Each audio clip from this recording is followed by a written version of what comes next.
नमस्कार बंधुरा श्रावणी रान्नाघरे आपनादेर सबाइके स्वागत जानिए आमी आबारो एकटा रान्नार भिडियो निये आपनादेर सामने चले एसेछि। आजकेर आमी आपनादेर फुलकपिर डाटा दिए एकटा असाधारण रेसिपि बानिये देखाबो। आशा करी आपनादेर भालो लागबे। तार जोन्नो किन्तु आमार पुरो भिडियोटा आपनादेर देखते हबे और देखा शुरू करार आगे एकटा लाइक देबेन और सुंदर एकटा कमेंट करते किन्तु भूलबेन ना। ताहले चलुन फुलकपिर डाटा दिए आजकेर आमी कि बानाई सेटा आपनारा एकबार देखे निन।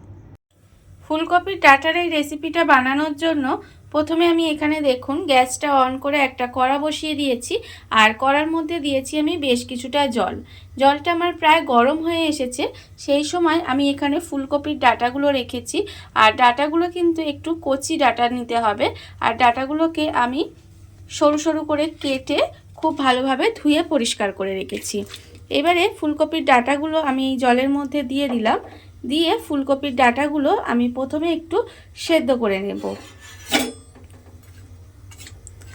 এইভাবে ফুলকপির ডাটাগুলোর মধ্যে কিন্তু আমি আর কোনো কিছুই দেব না, শুধুমাত্র ফুলকপির ডাটাটা আমি খুব ভালোভাবে সেদ্ধ করে নেব।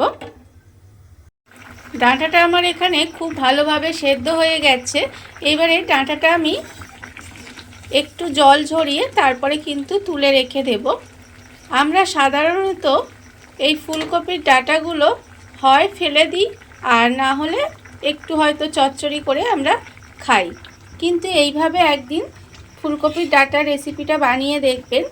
আশা করি গরম ভাতের সঙ্গে খেতে ভালো লাগবে। এবারে সমস্ত ডাটাগুলো আমি এইভাবে জল ঝরিয়ে তুলে একটু ঠান্ডা করে নেব। ফুলকপির ডাটাগুলো আমি এখানে জল ঝরিয়ে তুলে নিয়েছি আর তুলে কিন্তু একটু ঠান্ডা করে নিয়েছি। এবারে আমি একটা মিক্সিং জার নিয়ে নিয়েছি। মিক্সিং জারের মধ্যে আমি এই ফুলকপির ডাটাগুলো দিয়ে দেব। সমস্ত ফুলকপির ডাটাগুলো মিক্সিং জারের মধ্যে আমি প্রথমে নিয়ে নেব।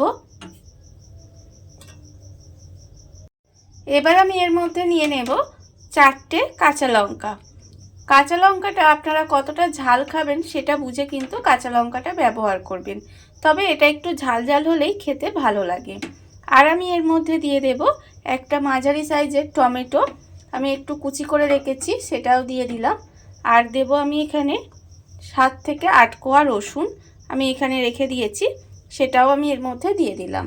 দিয়ে এবারে খুব ভালোভাবে এটা পেস্ট করে নিতে হবে। আর এর মধ্যে কিন্তু কোনো রকম জল ব্যবহার করলে চলবে না, এই সমস্ত কিছুই কিন্তু খুব ভালোভাবে জল ছাড়াই পেস্ট করে নেব। সমস্ত কিছু মিক্সির মধ্যে দিয়ে খুব ভালোভাবে পেস্ট করে নিয়েছি, দেখুন আপনারা কিন্তু দেখতেই পাচ্ছেন। আর অন্যদিকে দেখুন গ্যাসটা অন করে একটা কড়া বসিয়ে দিয়েছি।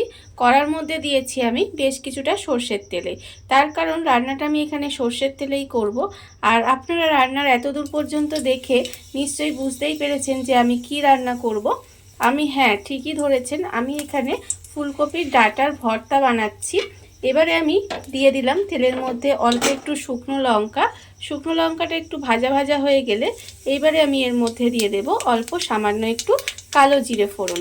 কালো জিরেটাও আমি একটু যেই ভাজা ভাজা হয়ে আসবে তখন এর মধ্যে দিয়ে দেব একটা বড় সাইজের পেঁয়াজ, আমি একটু কুচি করে রেখেছি, সেই পেঁয়াজটা কিন্তু আমি এর মধ্যে দিয়ে দিলাম। দিয়ে পেঁয়াজটা আমি একটু ভেজে নেব। এইভাবে সময় নিয়ে একটু পেঁয়াজটাকে ভালোভাবে ভেজে নিতে হবে। পেঁয়াজটা আমার এখানে ভালোভাবে ভাজা হয়ে গেছে।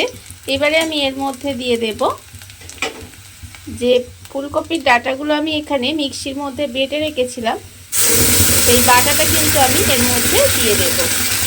বাটাটা দিয়ে এবারে খুব ভালোভাবে এটা মিশিয়ে নিতে হবে। মিশিয়ে এইভাবে গ্যাসটা লোতে দিয়ে রান্না হতে দেব। দেখুন এইভাবে খুব ভালোভাবে মিশিয়ে নেব। মিশিয়ে নিয়ে গ্যাসটা লোতে দিয়ে এইভাবে আমি কিছুক্ষণ রান্না হতে দেব। ফুলকপির ডাঁটার পেস্টটা দিয়ে আমি দেখুন এইভাবে কিন্তু 5 মিনিট মতো একটু রান্না হতে দিয়েছিলাম। এবারে আমি এর মধ্যে দিয়ে দেব আন্দাজ মতো নুন আর দেব আমি হাফ চামচ হলুদের গুঁড়ো আর খুব অল্প সামান্য একটু চিনি। এই চিনিটা আপনারা চাইলে ব্যবহারও করতেও পারেন, আবার নাও পারেন।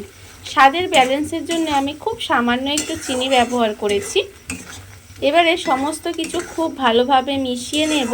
মিশিয়ে নিয়ে এইভাবে গ্যাসটা লোতে দিয়ে কিন্তু নেড়ে নেড়ে রান্নাটা করে যেতে হবে, যাতে এই যে জলো ভাবটা যে আছে এটা একেবারে শুকনো শুকনো হয়ে যায়।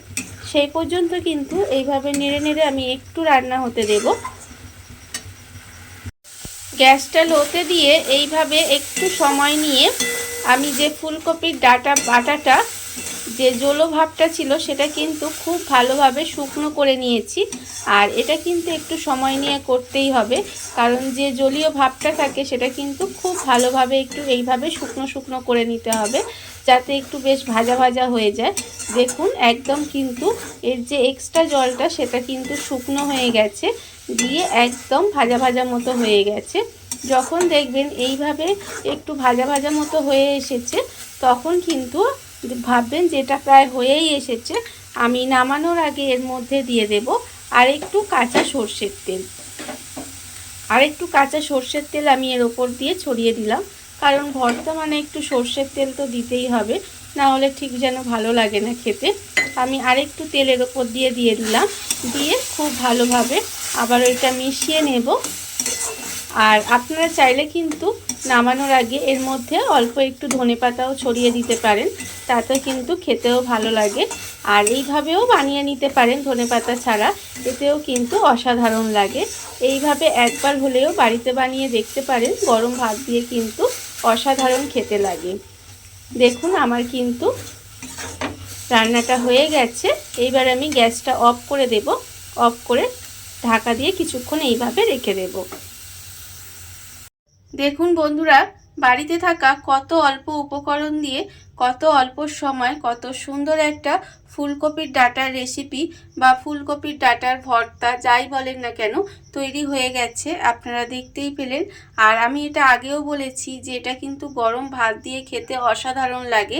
আপনারা একবার হলেও বাড়িতে এইভাবে বানিয়ে দেখতে পারেন। আর এই ভিডিওটা যদি আপনাদের ভালো লেগে থাকে, আপনারা যদি ফেসবুক থেকে দেখে থাকেন পেজটি ফলো করে দেওয়ার অনুরোধ রইল। আর যদি ইউটিউব থেকে দেখে থাকেন চ্যানেলটি সাবস্ক্রাইব করে নেওয়ার অনুরোধ রইল। তাহলে চলুন ভিডিওটা আমি এখানেই শেষ করছি। আপনারা সবাই ভালো থাকবেন, সুস্থ থাকবেন। আবারও হাজির হব নতুন কোনো রান্না নিয়ে।